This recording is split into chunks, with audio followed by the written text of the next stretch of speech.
Salut à tous. J'essaie de comprendre la stratégie des États-Unis dans la guerre contre l'Iran. Parce que Trump semble s'être retrouvé dans une position difficile et avait clairement besoin d'une porte de sortie. Il a accepté un cessez-le-feu conditionné aux 10 points de l'Iran au moins comme point de départ pour des négociations. Mais dès que cette ouverture est apparue, il a avancé avec un blocus des ports iraniens, puis il a semblé y avoir un sabotage autour des pourparlers d'Islamabad. Toute cette séquence soulève une question incontournable. S'agissait-il seulement d'un moyen de gagner du temps, de se réarmer et de se regrouper, ou les Israéliens sont-ils intervenus pour maintenir la guerre en cours? Ou est-ce simplement le style diplomatique unique que Trump est en train de suivre? Dans le camp de Trump, avoir besoin d'une sortie est souvent vendu comme créer un maximum de leviers, de préférence avant que quelqu'un demande où se trouve réellement la sortie. C'est certainement une forme de diplomatie unique. La question de savoir si elle a le moindre sens est autre chose. Et la réponse la plus claire est que non. Le fond du problème, c'est que Trump a besoin d'une stratégie de sortie. Il doit mettre fin à cette guerre le plus tôt possible, parce qu'il n'a aucune stratégie militaire qui pourrait lui permettre de gagner. Il n'y a tout simplement aucune option militaire ici. Si le conflit monte l'échelle de l'escalade, ce sont les Iraniens qui l'emportent, pas les Américains. Donc, il n'existe aucune voie militaire vers la victoire. En même temps, l'économie mondiale vacille. Plus cela continue, plus les dommages causés à l'économie mondiale seront importants. Si la guerre s'intensifie davantage, ce serait un autre coup de massue porté à un système déjà fragile. Cela entraîne aussi des conséquences politiques à l'intérieur des États-Unis pour le président Trump, sans parler des énormes conséquences économiques et sociales pour des pays partout dans le monde. Il subit donc une pression énorme pour trouver une forme d'accord avec l'Iran qui permette aux États-Unis de se retirer du conflit. C'est la partie embarrassante de la gestion de crise version l'Amérique d'abord. Tôt ou tard, le reste de la planète finit quand même par apparaître sur la facture. Le problème, c'est que Trump lui-même est incompétent en matière de diplomatie. Et son administration l'est aussi. Le meilleur exemple est la guerre Ukraine-Russie, un sujet déjà discuté à de nombreuses reprises. Trump avait promis, lorsqu'il est entré en fonction, qu'il allait régler cette guerre. En fait, il avait même laissé entendre qu'il pourrait la régler avant d'emménager à la Maison-Blanche. Au lieu de cela, il a complètement gâché les négociations diplomatiques avec les Russes. Ce bilan est remarquable et soulève une question simple. Pourquoi quelqu'un s'attendrait-il à ce qu'il soit plus habile à négocier avec les Iraniens qu'il ne l'a été, avec les Ukrainiens et les Russes? Il est tout simplement pas un bon diplomate, sous quelque angle qu'on le regarde. Un slogan peut tenir sur une banderole de rassemblement. Un règlement diplomatique, lui, refuse généralement d'être aussi coopératif. Pour aggraver les choses, il doit aussi composer avec Israël et le lobby israélien. C'est un enjeu central. Les Israéliens comprennent que jusqu'à maintenant, les États-Unis et Israël ont perdu la guerre. Ils avaient 4 grands objectifs en y entrant. Un changement de régime, l'élimination de la capacité d'enrichissement nucléaire de l'Iran, l'élimination des missiles iraniens à longue portée et l'obligation pour l'Iran de cesser de soutenir le Hamas, le Hezbollah et les Houthis. Ils ont échoué sur tous les fronts. En plus de cela, l'Iran ne contrôlait pas le détroit d'Ormuz avant le 28 février et n'avait pas de poste de péage situé en plein milieu. Maintenant, l'Iran contrôle le détroit d'Ormuz et il y a un poste de péage. Donc, l'Iran a gagné. Du point de vue israélien, c'est une situation désastreuse parce que Israël considère l'Iran comme une menace existentielle. Que l'on soit d'accord ou non avec cette vision n'a aucune importance. Israël y croit et le lobby aux États-Unis suit Israël, quoi qu'il arrive. Le résultat, c'est qu'Israël veut poursuivre la guerre. Il veut que les États-Unis continuent de frapper l'Iran pour tenter de le soumettre. Et si l'Iran ne peut pas être forcé à se soumettre, alors l'idée devient de le détruire, de faire à l'Iran ce qui a été fait à Gaza. C'est la vision israélienne. Et c'est la vision du lobby israélien. Donc lorsqu'on compare la situation en Ukraine à la situation en Iran, la même diplomatie inepte apparaît dans les deux cas. Mais dans le cas de l'Iran, la situation est encore pire parce qu'Israël et le lobby font pression sur Trump pour qu'il n'accepte pas un accord de paix qui reflèterait ce qui s'est passé dans la guerre, ce qui revient à dire qu'il reflèterait le fait que l'Iran a gagné. Pour la machine de communication pro-Trump, c'est le moment où le scénario exige généralement le mot victoire, même si la carte, les marchés et les missiles lisent tous une autre page. Trump aussi donc entre deux positions. D'un côté, les réalités économiques et les réalités du champ de bataille le poussent vers une forme d'accord.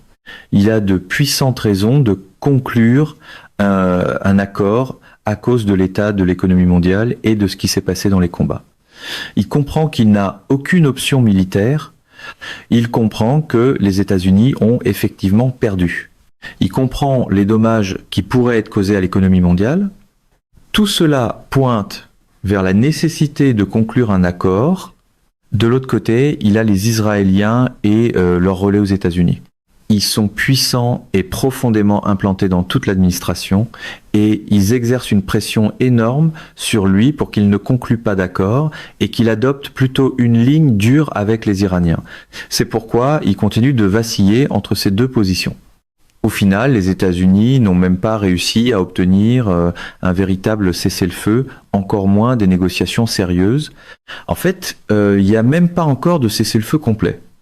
Le cessez-le-feu exigeait premièrement l'arrêt des combats au Liban entre Israël et le Hezbollah, ce qui a plus ou moins été fait, et deuxièmement l'ouverture du détroit. Le détroit a été ouvert pendant une journée, puis comme Trump n'a pas levé le blocus américain du détroit, les Iraniens ont remis leur blocus en place. Les conditions nécessaires à un cessez-le-feu n'ont donc même pas été pleinement remplies, encore moins celles nécessaires à de véritables négociations. Pendant ce temps, l'horloge tourne pour l'économie mondiale. C'est une situation très dangereuse. Apparemment, même un cessez-le-feu peut être traité comme une transaction immobilière. Annoncer l'ouverture officielle, puis oublier de déverrouiller la porte. Le cessez-le-feu lui-même soulève une autre question. Pourrait-il être une façon pour les États-Unis d'amener l'Iran à combattre la guerre selon les conditions américaines? Dès le début, c'est l'une des choses que les États-Unis n'ont pas réussi à obtenir. Lorsque les États-Unis ont attaqué, il semblait que Trump aurait préféré mener un peu de bombardement, puis s'arrêter. Mais les Iraniens ne voulaient pas lui accorder ce genre de contrôle de l'escalade. Ils ont clairement indiqué que toute attaque recevrait une réponse massive. La fermeture du détroit d'Ormuz, les attaques contre les alliés du Golfe et le refus d'accorder aux États-Unis le contrôle de l'escalade découlaient tous de cette logique. Le cessez-le-feu semble maintenant suivre le même schéma. Au départ, les États-Unis semblaient accepter le plan en 10 points, au moins comme point de départ des discussions. Mais ensuite est arrivée la logique des petits pas. Les États-Unis voulaient maintenir un blocus contre l'Iran, Israël voulait continuer à bombarder un peu au Liban, les États-Unis voulaient avoir la capacité de saisir certains navires iraniens ou de tirer sur eux, tout en maintenant le conflit à basse intensité. Cela soulève la question de savoir si le but était de reprendre le contrôle de la guerre ou si le cessez-le-feu a tout simplement dérapé.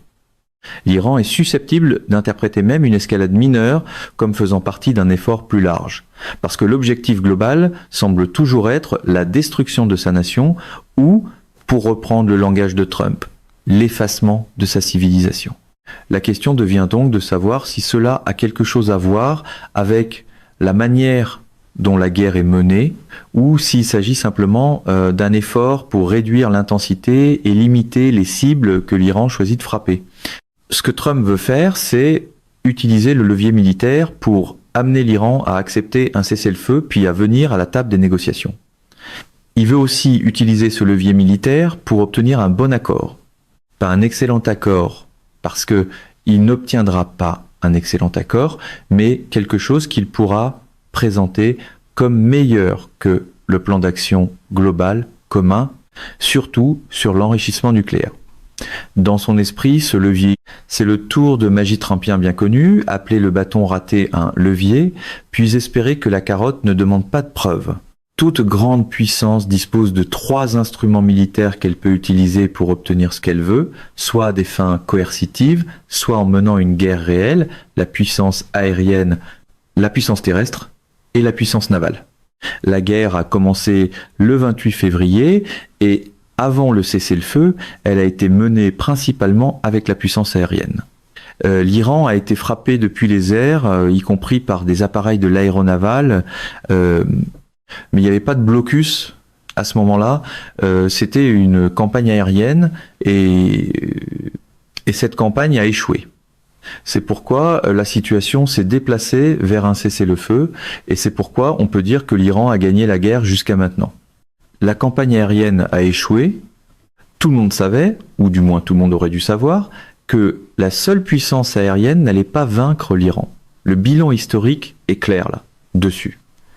La puissance terrestre n'est pas non plus une option sérieuse. Utiliser des forces terrestres dans le but d'envahir l'Iran n'est pas réaliste. D'abord, les États-Unis n'ont pas beaucoup de troupes de combat dans la région. On parle peu. Aide de 50 000 soldats américains dans la région, mais seule une petite partie d'entre eux sont des troupes de combat. Même si tous étaient des troupes de combat, l'idée qu'ils puissent envahir l'Iran et faire quelque chose qui mette fin à la guerre n'est pas un argument sérieux. Les États-Unis n'ont pas les forces de combat nécessaires dans la région pour lancer une invasion terrestre. De plus, Trump est allergique aux soldats déployés au sol. Le peuple américain n'est pas disposé à tolérer le niveau de souffrance qui accompagnerait une invasion à grande échelle de l'Iran. L'inquiétude suscitée par le sort du pilote qui a été abattu a montré à quel point la tolérance américaine à la douleur est faible dans cette guerre. L'idée de lancer une offensive terrestre massive en Iran, de subir de lourdes pertes et de voir des soldats revenir dans des cercueils est tout simplement impossible. Cela n'arrivera pas. Trump peut parfois évoquer une petite incursion terrestre, mais l'option terrestre n'est pas une option sérieuse. Dans le langage des conférences de presse, une petite incursion terrestre semble presque décorative, jusqu'au moment où de vrais soldats et de vrais cercueils entrent dans la phrase. Donc, l'option de la puissance aérienne a été essayée et a échoué. Il n'y a pas d'option sérieuse de puissance terrestre ou de force terrestre. Sans surprise, les États-Unis se sont tournés vers l'option navale. Ils ont maintenant un blocus sur le détroit et ils parcourent aussi le monde à la recherche de navires transportant du pétrole iranien, même loin en Asie de l'Est ou en Asie du Sud-Ouest. La question est de savoir si ce blocus peut mettre l'Iran à genoux. Si le blocus était une arme de victoire aussi efficace, pourquoi les États-Unis ne l'ont-ils pas utilisé plus tôt? Pourquoi seulement maintenant? La réponse est que c'est pas une arme capable de gagner la guerre. La marine américaine ne peut pas maintenir un tel blocus pendant une longue période. Elle dispose d'un nombre limité de navires et l'usure de ces navires est énorme. De nombreux navires semblent traverser le blocus. Il existe aussi le risque que la Chine finisse par escorter des navires dans le détroit d'Ormuz.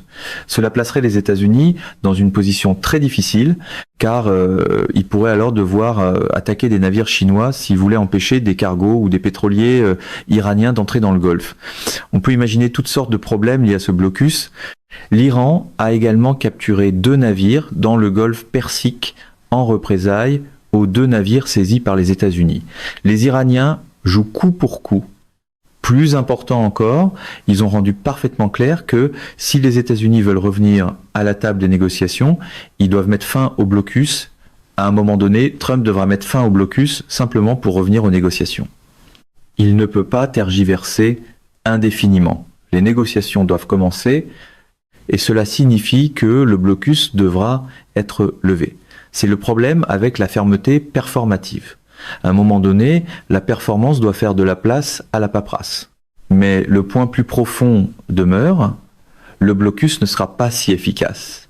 Il infligera une certaine douleur à l'Iran, mais l'Iran a montré qu'il a une grande tolérance à la douleur, beaucoup plus grande que celle des États-Unis. L'option navale n'est donc pas non plus une option capable de gagner la guerre. Il n'y a aucune option de victoire militaire. Trump peut parler de revenir à la puissance aérienne. Et beaucoup de gens peuvent dire que les États-Unis devraient bombarder ceci ou cela. Mais cela ne fonctionnera pas non plus. Si cela devait fonctionner, cela aurait déjà fonctionné. Les États-Unis ont essayé les bombardements et ils ont échoué. Il n'existe aucune nouvelle formule qui rendrait soudainement les bombardements efficaces. Détruire toutes les infrastructures énergétiques de l'Iran et rendre le pays invivable ne fonctionnera pas parce que l'Iran peut riposter. Tout le monde le sait. Les États-Unis sont à court d'options. Ce que Trump doit faire, c'est obtenir un cessez-le-feu le plus rapidement possible, lancer des négociations et présenter une série de propositions intelligentes qui peuvent être discutées avec l'Iran. L'objectif doit être une forme d'accord qui mette fin à cela autant que possible et sauve l'économie internationale avant qu'elle ne tombe du précipice. Cette guerre s'est développée selon une logique du coup pour coup. Quoi que fassent les États-Unis, l'Iran semble capable de le refléter et de grimper l'échelle de l'escalade aux côtés des Américains. Cela soulève la question de savoir ce que l'Iran fera ensuite, si les États-Unis poursuivent une lourde campagne aérienne complétée par le blocus maritime. Certaines personnes, comme Keith Kellogg, ont même plaidé pour une campagne terrestre, notamment la saisie d'îles et des mesures semblables, mais l'Iran a ses propres options. Le corps des gardiens de la révolution islamique a laissé entendre qu'il pourrait couper des câbles Internet sous-marins. Il pourrait fermer la mer Rouge. Le Yémen a plus ou moins affirmé qu'il était prêt à entrer dans la guerre. La question devient alors, quelle est l'arme secrète de l'Iran si les États-Unis poursuivent une stratégie consistant à bombarder l'Iran et à lui infliger autant de douleur que possible, soit indéfiniment, soit jusqu'à ce que Washington décide de partir? Si les États-Unis reviennent à une campagne de bombardement massif visant les infrastructures énergétiques, les ponts et causant d'énormes dégâts à l'intérieur de l'Iran, y compris la mort de plusieurs milliers de civils, l'Iran fermera probablement complètement le golfe Persique. Il fermera la mer Rouge, il attaquera les infrastructures énergétiques et les usines de dessalement dans tout le golfe. Il fera tout ce qu'il pourrait pour ravager le golfe. C'est la réponse de type Götterdämmerung, entraîner tout le monde dans sa chute. L'idée que les États-Unis puissent simplement punir l'Iran et s'en tirer pendant que tout le monde reste les bras croisés alors que l'Iran est détruit n'est pas réaliste. L'Iran entraînerait d'autres acteurs avec lui. Il entraînerait tous les États du Golfe avec lui et détruirait l'économie mondiale. Il le ferait en fermant la mer Rouge et le golfe Persique et les conséquences seraient désastreuses à long terme. C'est la menace que l'Iran formulerait et c'est une menace redoutable. Les gens dans l'administration Trump et partout dans le monde comprennent que c'est ce qui se produirait probablement si les États-Unis lâchaient les chiens et s'en prenaient aux infrastructures et à la population iranienne de manière majeure. C'est pourquoi il est peu probable que cela se produise. C'est pourquoi l'escalade favorise l'Iran. Si la guerre monte l'échelle de l'escalade, les Iraniens ont les cartes en main. Les États-Unis peuvent infliger d'énormes dégâts à l'Iran, mais l'Iran peut causer des dégâts encore plus grands à l'économie mondiale et aux États de la région. Il est difficile de vendre la pression maximale comme un coup de génie quand l'autre camp tient la soupape de pression de l'économie mondiale. Il peut tout de même y avoir des gens dans l'administration qui regarderaient la possibilité d'un effondrement économique mondial et diraient « Et alors ?» Les États-Unis ne dépendent pas du détroit d'Ormuz. Ils n'ont pas besoin de dépendre de l'énergie du Moyen-Orient. Il peut y avoir une mémoire historique de la Seconde Guerre mondiale lorsque beaucoup de régions du monde ont brûlé, mais que les États-Unis sont sortis comme le dernier pays encore debout. Certains ne souhaiteraient être pas un tel scénario, mais ils pourraient tout de même être prêts à sacrifier les États du Golfe si cela signifiait affaiblir ou détruire l'Iran et affaiblir considérablement la Chine. Israël et ses partisans sont les plus susceptibles d'adopter cette position. Du point de vue d'Israël, l'Iran est une menace existentielle. Israël croyait que lorsque les États-Unis sont entrés en guerre contre l'Iran le 28 février, le résultat serait une défaite écrasante de l'Iran et une victoire des États-Unis et d'Israël. C'est l'inverse qui s'est produit. Ce dont il est maintenant question, c'est d'un accord qui reflète le fait que l'Iran a gagné. Les États-Unis pourraient obtenir certaines concessions des Iraniens, mais l'Iran a gagné la guerre et s'en sortira bien dans les négociations. Les vainqueurs sur le champ de bataille sont les vainqueurs à la table des négociations. Le bon sens le montre clairement. Mais Israël ne veut pas de ce résultat. Israël poussera fort pour que les États-Unis relancent la guerre. Israël et ses partisans aux États-Unis seront enclins à soutenir que les États-Unis peuvent résister à la réponse iranienne après que Washington aura lâché les chiens. Tous n'accepteront pas cet argument, mais beaucoup seront portés à le faire. À ce moment-là, Trump se rangera probablement du côté du bon sens. Il a un intérêt profond à éviter une catastrophe économique et il devra dire à Israël qu'il doit accepter le fait que les États-Unis ont perdu et que Washington va conclure un accord avec l'Iran. Des spécialistes sérieux de l'économie internationale soutiennent que si cette situation dégénère militairement et économiquement, le monde pourrait faire face à une situation analogue aux années 1930. Il pourrait y avoir une grande dépression. Certaines personnes intelligentes soutiennent même que la dépression économique pourrait être pire que celle des années 1930. Ce n'est pas certain, car personne ne sait exactement où ce train se dirige.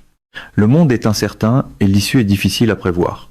Mais il relève du bon sens que si le Golfe est complètement fermé, si la mer Rouge est fermée et si les pays du Conseil de coopération du Golfe sont ravagés, les conséquences économiques mondiales seraient énormes. Il ne s'agirait pas seulement de pétrole et de gaz. Cela toucherait aussi les engrais provenant du Moyen-Orient, du Golfe et de la mer Rouge, ainsi que l'aluminium, l'hélium et d'autres matériaux essentiels. Il est difficile d'imaginer les États-Unis créer délibérément une telle situation et il semble probable que Washington fera de grands efforts pour l'éviter. Malgré tout, la pression d'Israël et de ses partisans aux États-Unis poussera fortement en faveur d'une offensive contre l'Iran et contre tout accord accordant des concessions majeures à l'Iran. L'une des raisons pour lesquelles les États-Unis se sont retrouvés enfermés dans cette guerre et ne peuvent pas en sortir, même après l'avoir perdue, est leur incapacité à prévoir les conséquences à venir. Une dépression mondiale et même une famine sont des possibilités. La nature humaine suppose souvent que l'époque présente est permanente. Il ne s'est écoulé que 35 ans depuis l'effondrement de l'Union soviétique et l'époque actuelle n'existe pas depuis très longtemps. L'hypothèse selon laquelle elle continuera indéfiniment est extraordinaire. Les responsables politiques semblent souvent réticents à faire les ajustements nécessaires parce qu'ils ne mesurent pas ou ne reconnaissent pas la gravité de la situation. La version trumpiste de la prévision stratégique ressemble souvent à une météo calculée à l'applaudimètre. Si la foule applaudit, la tempête doit être fausse. Cela mène à la question de savoir jusqu'où Trump est prêt à aller pour mettre fin à cette situation. Supposons qu'il utilise ce qui reste de missiles américains et qu'il bombarde massivement ce qu'il peut en Iran, sans toutefois obtenir ce qu'il veut. Se retire-t-il alors pour rentrer chez lui? Est-il possible pour les États-Unis de quitter le Moyen-Orient sans que le détroit d'Ormuz soit ouvert? C'est crucial, parce que si l'Iran peut tenir le détroit d'Ormuz, il peut plus ou moins démanteler la présence américaine au Moyen-Orient. Il peut percevoir des péages ou des réparations sous une autre forme. Les Émirats arabes unis ont déjà indiqué qu'ils pourraient commencer à vendre une partie de leur pétrole en yuan chinois, ou du moins qu'ils sont ouverts à cette idée. Il pourrait aussi y avoir des pressions sur les États du Golfe pour réduire la présence des bases militaires américaines si ces bases apportent le conflit au lieu de la sécurité. Il y aurait donc un coût énorme pour les États-Unis à partir sans que le détroit soit ouvert. Mais si l'ouverture du détroit ne peut pas être obtenue, alors la question est de savoir si les États-Unis peuvent simplement partir. Joe Kent a défendu cette position, mais savoir si elle est possible est une autre. Il y a une différence entre le départ des États-Unis avec le détroit fermé ou ouvert et le départ des États-Unis avec l'Iran en contrôle et un poste de péage dans le détroit. L'Iran est susceptible de finir par contrôler le détroit et d'y maintenir un poste de péage. Cela est lié en grande partie aux réparations et aux sanctions.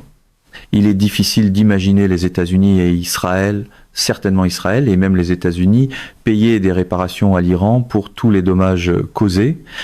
En ce qui concerne l'allègement des sanctions, il sera presque impossible de faire lever les sanctions américaines contre l'Iran, parce que cela devrait passer par le Congrès, et le Congrès est extrêmement anti-Iran. L'Iran pourrait obtenir la levée des sanctions internationales, mais compte tenu de la difficulté d'obtenir un allègement des sanctions américaines et de la probabilité qu'aucune réparation significative ne soit versée, l'Iran voudra garder le poste de péage en place pendant longtemps. Au-delà de cela, l'Iran voudra contrôler le détroit parce que cela lui donne un levier énorme. Chaque fois que les États-Unis ou Israël tenteront de jouer les durs à l'avenir ou menaceront de le faire avec l'Iran, les Iraniens pourront simplement leur rappeler que l'Iran contrôle le détroit et peut de nouveau tout bloquer. C'est un puissant moyen de dissuasion. Donc quoi qu'il arrive, l'Iran est susceptible de se retrouver avec un contrôle évident du détroit et un poste de péage au milieu de celui-ci. Les navires qui traverseront ce détroit pourraient devoir payer. Les détails ne sont pas clairs, mais la direction semble évidente. L'enjeu plus large, c'est que le monde se trouve à un moment très fluide. Il y a tellement de questions sur la table et la manière dont elles seront résolues et s'articuleront entre elles est très difficile à prévoir. Qu'est-ce que tout cela signifie pour la présence militaire américaine dans le Golfe? Il n'y a pas de réponse claire. Les États-Unis retourneront-ils à la base navale de Bahreïn? Retourneront-ils dans l'une des bases du Moyen-Orient qui ont été détruites ou gravement endommagées?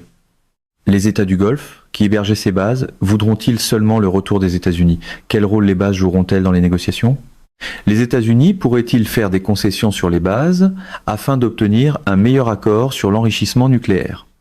L'Iran serait-il plus disposé à accommoder les États-Unis sur l'enrichissement nucléaire si Washington acceptait de mettre fin à ses bases dans la région? Rien de cela n'est certain, mais ce sont les questions que les négociations devront, espérons-le, résoudre. Si elles ne le font pas, le conflit se poursuivra indéfiniment. Et ce serait évidemment une très mauvaise chose. Et la guerre éternelle, malgré les occasions de marketing qu'elle offre, reste une manière remarquablement coûteuse d'éviter d'admettre que le premier plan a échoué.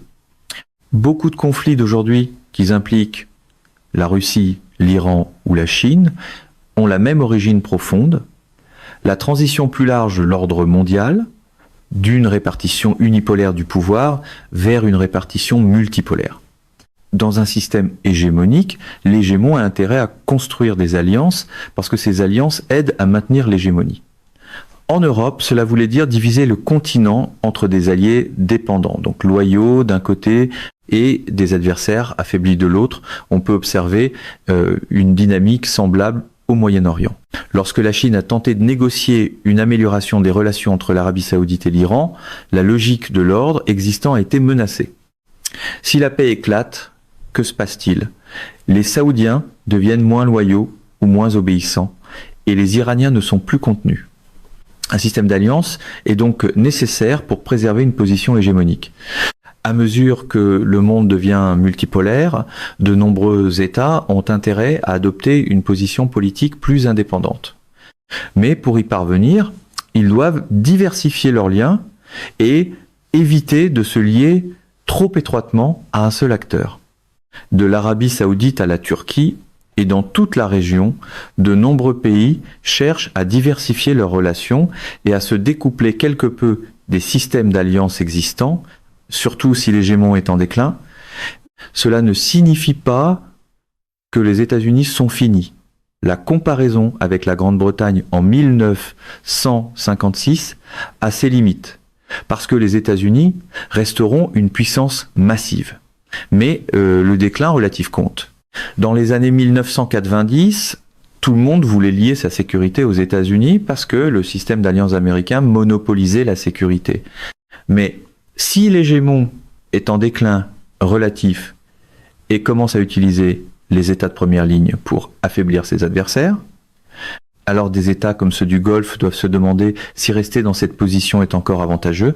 Nous ne sommes plus dans les années 1990. La même discussion a lieu en Asie de l'Est, y compris en Corée du Sud. Entrer dans une alliance procure de la sécurité, mais cela peut aussi provoquer une réaction. En ce moment, le gain sécuritaire semble diminuer, tandis que le coût de provoquer un pays comme la Chine pourrait ne plus en valoir la peine. À un moment donné, les Européens auront aussi cette conversation. Cela fait partie d'un changement plus large dans la répartition internationale du pouvoir. En fin de compte, les États-Unis auront probablement moins d'intérêt pour le Moyen-Orient parce qu'ils auront des priorités plus pressantes ailleurs, et les pays du Moyen-Orient devront diversifier leurs relations. Les Saoudiens devront se couvrir. Il n'y aura pas de retour à l'ancien ordre. Ce sont des temps historiques. Un pays comme la Chine ne peut pas connaître une ascension spectaculaire pendant que l'ordre mondial reste inchangé. Il doit y avoir des changements massifs. Certains de ces changements naîtront dans le sang et le feu plutôt que par la diplomatie, mais il n'y aura pas de retour à l'ordre précédent. Au niveau macro, le monde peut être compris à travers un cadre simple. Jusqu'environ 2017, et certainement durant toutes les années 1990, ainsi que la première décennie et demie du XXIe siècle, le monde était unipolaire. Dans ce monde unipolaire, les États-Unis étaient, par définition, la seule grande puissance. Ce monde a disparu vers 2017 et le monde vit maintenant dans un système multipolaire.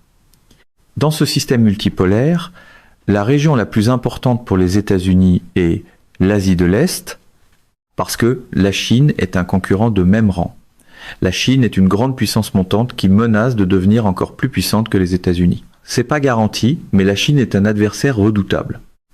Les États-Unis font donc maintenant face à un monde multipolaire dans lequel l'Asie de l'Est est d'une importance capitale. Ils se préoccupent encore de deux autres régions, l'Europe et le Golfe Persique. Voilà la vision macro. Mais lorsqu'on regarde la guerre Ukraine-Russie et la guerre contre l'Iran, ces deux conflits semblent presque garantis de ne pas disparaître. Ils risquent de créer des environnements sécuritaires toxiques à la fois en Europe et dans le Golfe. Du point de vue de la Russie, la situation en Ukraine est une menace existentielle. Du point de vue de l'Ukraine, la Russie est une menace existentielle. Il est possible de comprendre pourquoi les deux acteurs considèrent l'autre comme une menace existentielle. L'Europe s'est arrimée à l'Ukraine au point que les Européens considèrent la Russie comme une menace existentielle et les Russes considèrent les Européens et les Ukrainiens ensemble comme une menace existentielle. Lorsque les deux camps dans un conflit voient l'autre comme une menace existentielle, il devient presque impossible de mettre fin au conflit de façon significative. Cela signifie que l'Europe risque d'être confrontée à d'énormes problèmes dans les années à venir, principalement à cause du conflit Russie-Ukraine. Dans le Golfe, Israël considère l'Iran comme une menace existentielle. Les partisans d'Israël aux États-Unis considèrent aussi l'Iran comme une menace existentielle. L'Iran considère les États-Unis et certainement Israël comme des menaces existentielles. En se concentrant seulement sur Israël et l'Iran, les deux camps se considèrent mutuellement comme des menaces existentielles. Comment pourrait-il jamais y avoir un cessez-le-feu significatif entre Israël et l'Iran, surtout lorsque l'Iran soutient le Hezbollah, le Hamas et les Houthis, et n'a aucune intention d'abandonner ce soutien? Israël considère le Hamas, le Hezbollah et les Houthis comme un peu moins dangereux que l'Iran, mais presque aussi dangereux, et comme étant liés à l'Iran. Ainsi, même si les États-Unis et l'Iran parviennent à une forme d'accord, il y aura probablement un état permanent d'hostilité entre Israël et l'Iran dans le Golfe Persique ou au Moyen-Orient. De retour en Europe, il y aura aussi des tensions sans fin et une relation toxique entre les Russes d'un côté et les Ukrainiens et les Européens de l'autre. Le système compte maintenant 3 grandes puissances qui se concurrencent de toutes sortes de façons. Du point de vue américain, la Chine est la principale menace et l'Asie de l'Est est la région numéro 1 dans le monde. Mais dans les deux autres grandes régions, l'Europe et le Moyen-Orient, la situation est très dangereuse et ne semble pas près de disparaître. La Chine peut facilement être reliée à ce qui se passe dans le Golfe.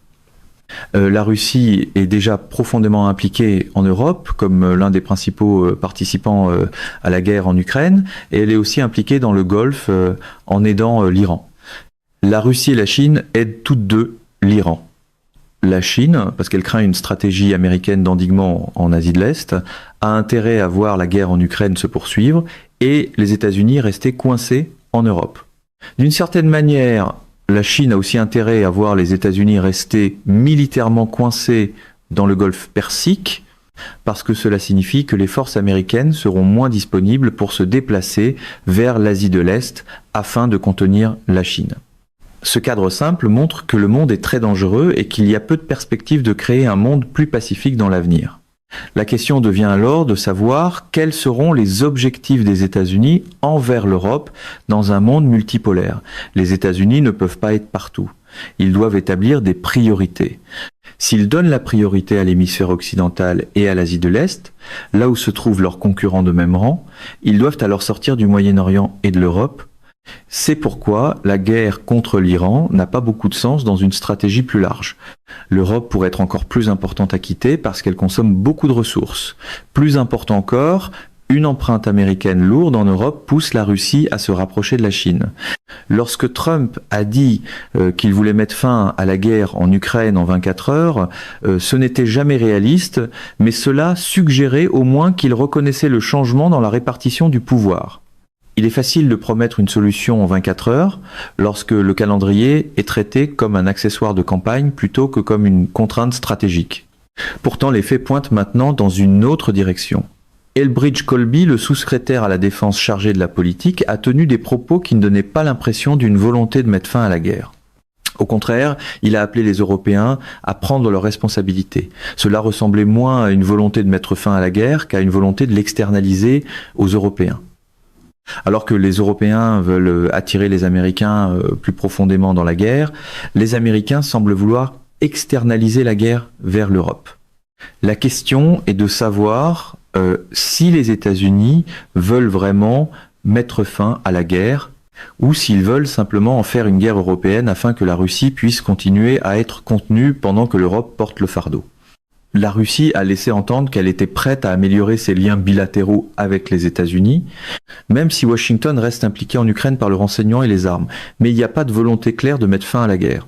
Cela pourrait devenir une guerre perpétuelle, une guerre sans fin, possiblement comme stratégie pour épuiser la Russie, tout en s'assurant que les Européens le fassent eux-mêmes. Le discours de Colby en Europe est important parce qu'il ne disait rien sur la résolution de la guerre ou sur l'arrêt de la guerre en Ukraine, il portait sur le transfert du fardeau, il déplaçait presque entièrement la responsabilité de la sécurité conventionnelle en Europe vers les Européens et déplaçait presque entièrement la responsabilité de soutenir l'Ukraine dans la guerre Ukraine-Russie vers les Européens. C'était un éloignement de l'approche Biden dans laquelle les États-Unis étaient pleinement impliqués et engagés à se battre jusqu'au bout. Le contexte est que les États-Unis sont profondément engagés en Iran et dans la guerre contre l'Iran et qu'ils utilisent au Moyen-Orient des quantités importantes de leur inventaire d'armes. Cela affaiblit leur position vis à vis de la Chine. Le nombre de missiles THAAD, de missiles Patriot, de bombes intelligentes et de missiles Tomahawk dépensés en Iran compte. L'une des raisons pour lesquelles Trump ne veut pas relancer la campagne de bombardement et raviver la guerre, c'est que l'Iran riposterait contre Israël et les États du Golfe, forçant les États-Unis à utiliser encore plus de leur inventaire d'armes. Washington ne veut pas utiliser plus d'armes que nécessaire dans un futur conflit avec l'Iran parce que son inventaire a déjà été épuisé. Cela a d'énormes conséquences pour l'Asie de l'Est, où les États-Unis sont censés contenir la Chine, la principale menace contre les États-Unis. Dans le vocabulaire favorable à Trump, ce n'est pas un épuisement, c'est simplement la force historique qui traverse un petit problème d'entrepôt. Le message de Colby aux Européens était donc clair. Les États-Unis ne peuvent plus fournir les armes que l'Europe remettrait à l'Ukraine. Les Européens doivent développer eux-mêmes les armes nécessaires et ils doivent le faire rapidement pour l'Ukraine. Les États-Unis ne peuvent pas le faire parce qu'ils ont d'autres responsabilités.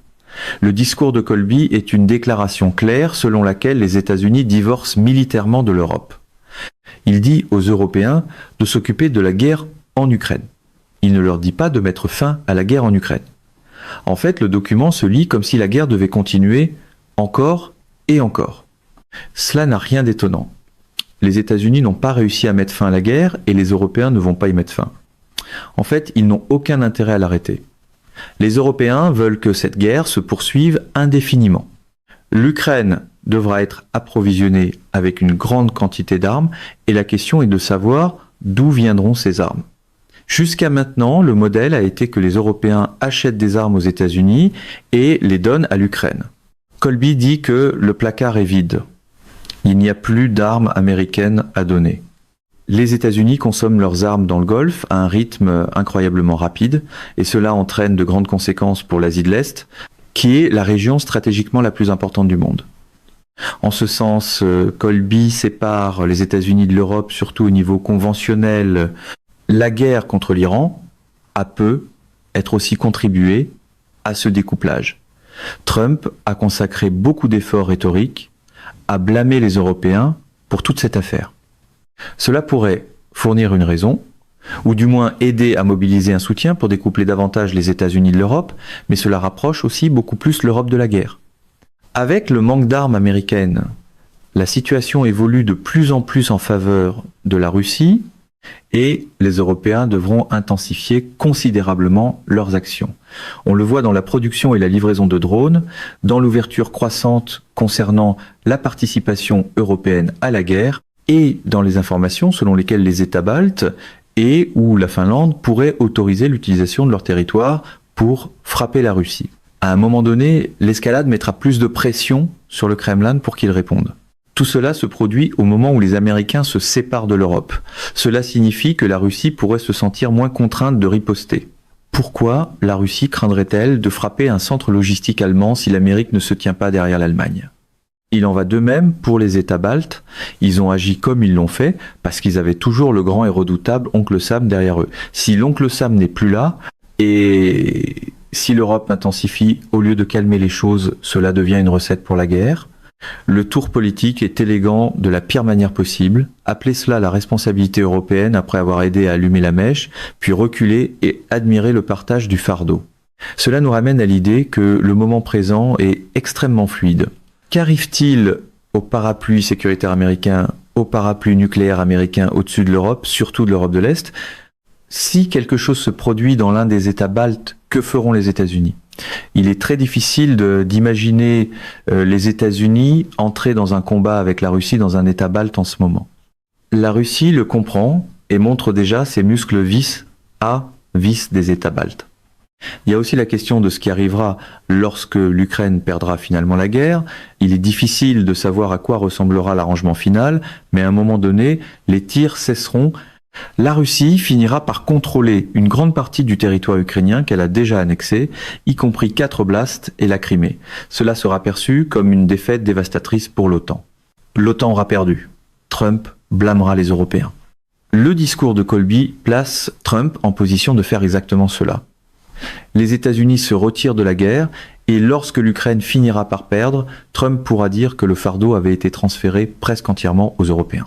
Il affirmera que l'Ukraine se portait bien jusqu'à ce moment-là, puis qu'elle s'est effondrée à cause de ces Européens pathétiques qui n'ont pas aidé les États-Unis dans le Golfe, qui n'ont pas aidé à ouvrir le détroit d'Ormuz, ou qui n'ont pas ouvert unilatéralement le détroit d'Ormuz. Bien sûr, cette rhétorique serait absurde, mais c'est la rhétorique qu'il utiliserait. Elle déchirerait encore davantage les coutures de l'Alliance et aggraverait une situation déjà mauvaise. La beauté de ce jeu de blâme, c'est que le perdant est toujours quelqu'un d'autre, de préférence un allié qui a déjà payé les armes. L'Europe risque donc de se retrouver dans une situation où les États-Unis sont beaucoup moins engagés envers l'Europe et l'OTAN, tandis que les relations entre la Russie d'un côté et l'Ukraine et l'Europe de l'autre seront encore pires qu'elles ne le sont maintenant. C'était prévisible. Le général Harald Kouja, ancien chef de l'armée allemande et ancien titulaire d'un poste militaire de haut rang au sein de l'OTAN, avait soulevé ce point il y a 3 ans. Donc il parlait ouvertement de ce qui se passait alors que beaucoup de ses compatriotes ne le faisaient pas. Il affirmait que les États-Unis et la Grande-Bretagne avaient saboté l'accord d'Istanbul et il soutenait aussi, déjà il y a 3 ans, que l'Occident était en train de perdre la guerre. La conséquence, avertissait-il, serait que lorsque la guerre serait en train d'être perdue, les États-Unis auraient le bon sens de se retirer, laissant l'Allemagne et l'Europe faire face seules à une Russie très en colère. C'est exactement là où les choses semblent se trouver maintenant. La guerre est en train d'être perdue, les États-Unis la remettent aux Européens, et l'Europe devra faire face à une Russie très en colère. Au lieu de chercher la paix, l'Europe aggrave la situation parce que de nombreux dirigeants européens croient sincèrement que la Russie est une menace existentielle. Ils n'ont aucune imagination politique pour la paix, leur seule réponse est l'escalade. En même temps, un divorce mutuel plus large est en train de se produire. Lorsque les missiles et les armes sont épuisés, la confiance dans les alliances commence à s'éroder. Les Sud-Coréens demandent pourquoi les Américains ont retiré leur système THAAD et Patriot. Les Européens demandent pourquoi des missiles censés être disponibles pour combattre la Russie sont retardés ou détournés. Les États du Golfe demandent pourquoi les défenses aériennes sont priorisées pour Israël. Les Alliés prennent donc leur distance d'un côté. De l'autre côté, les Américains blâmant leurs partenaires, en soutenant qu'ils ne sont plus des multiplicateurs de force, mais des fardeaux pour les ressources américaines. Ils ne peuvent pas s'occuper de leur propre voisinage ni aider à contenir la Chine, et tous les échecs leur sont attribués. Les Européens deviennent ceux que l'on blâme pour l'Ukraine et l'Iran. Cela pointe vers une rupture mutuelle, même si ce qui suivra reste incertain. Lorsque l'on pense à la relation toxique qui existera entre la Russie d'un côté et l'Europe et l'Ukraine de l'autre, il y a au moins 6 autres points de friction potentiels liés de manière lâche à l'Ukraine. La guerre en Ukraine elle-même pourrait recommencer après une forme de conflit gelé. Mais au-delà de l'Ukraine, il y a l'Arctique, la mer Baltique, la Biélorussie, Kaliningrad, la Moldavie et la mer Noire. Il y a aussi le potentiel de troubles dans les États baltes eux-mêmes, ce qui pourrait être considéré comme une 7e catégorie. Tout cela montre que le potentiel de problèmes majeurs en Europe dans l'avenir est énorme. Il n'y a pas de véritable menace russe au sens avancé par de nombreux Européens de l'Ouest. Cette menace a souvent été exagérée, surtout par l'Allemagne et l'Europe en général. C'est une inflation classique de la menace. Mais si la Russie utilisait la force militaire dans l'un des États baltes, ou s'il y avait un affrontement autour de Kaliningrad ou quelque chose dans la mer Baltique, cela donnerait aux Européens des raisons de croire que les Russes arrivent et qu'il s'agit du retour de l'Union soviétique. Cela aggraverait une situation déjà mauvaise. On peut imaginer toutes sortes de scénarios dans lesquels un conflit futur prend la mauvaise situation actuelle et la rend beaucoup plus dangereuse. Il y a quelques années, ou même l'an dernier, l'idée d'une attaque russe contre l'Estonie ou les États baltes aurait semblé complètement folle. Mais le dilemme de sécurité a changé le tableau. Après tout ce que l'Estonie a fait, et compte tenu de sa position géographique sur la côte baltique, il est devenu de plus en plus probable que la Russie fasse quelque chose en représailles. Ce serait probablement quelque chose permettant une forme de déni plausible, mais la direction est inquiétante. Cela ramène à la question fondamentale de la sécurité. Les Européens reconnaissent tous ces points de friction, mais ils supposent que la cause du conflit est le désir de la Russie de restaurer son empire. Leur conclusion est que la sécurité exige de vaincre la Russie.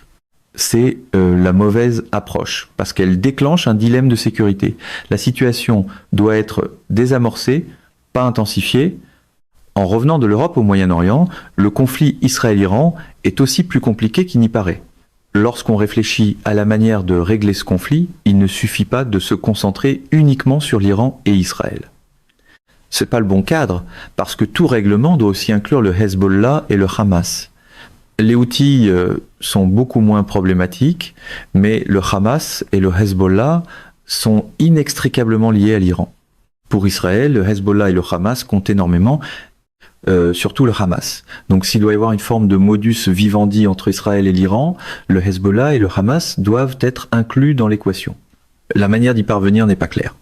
Le point essentiel, c'est que ces conflits, qu'il s'agisse de la Russie et de l'Ukraine en Europe ou d'Israël et de l'Iran au Moyen-Orient, sont multidimensionnels. Ce ne sont pas seulement les deux principaux acteurs qui comptent. Ils ont de nombreux intérêts et ils sont liés à de nombreux autres points de friction, ce qui rend extrêmement difficile la fin du conflit, que ce soit en Europe ou au Moyen-Orient.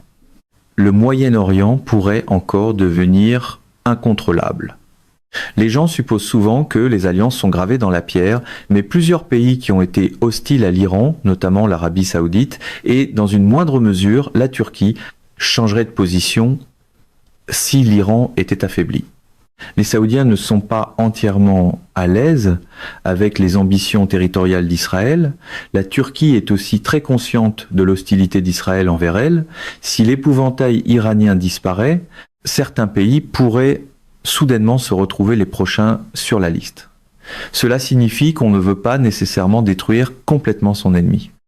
Au lieu d'une pensée à somme nulle, certains pays de la région pourraient vouloir un nouvel équilibre qui contienne l'Iran, mais qui contienne aussi Israël. Cela signifierait s'éloigner d'une vision hégémonique fondée sur la primauté mondiale des États-Unis ou la primauté régionale d'Israël. Les alliances peuvent changer plus que beaucoup ne le pensent. La stabilité observée dans les systèmes d'alliance pendant la guerre froide appartient probablement au passé. Tout peut arriver maintenant. C'est un moment fluide et il est difficile de prévoir exactement où ce train se dirige. Ce qui est si déprimant, c'est qu'on peut raconter une histoire d'horreur après l'autre. Espérons que des esprits plus calmes l'emporteront et qu'il n'y aura pas de conflit vraiment désastreux à l'avenir. Mais éviter les problèmes dans les années à venir exigera beaucoup de chance, beaucoup de politique intelligente et beaucoup de diplomatie. Regardez le leadership politique actuel, n'inspire pas beaucoup de confiance, même si de nouvelles personnes pourraient être arrivées. Mesdames et messieurs, notre émission d'aujourd'hui s'arrête ici. Nous vous invitons à partager votre avis personnel dans la section des commentaires ci-dessous. Pouvoir, vérité vous salue et vous donne rendez-vous très bientôt.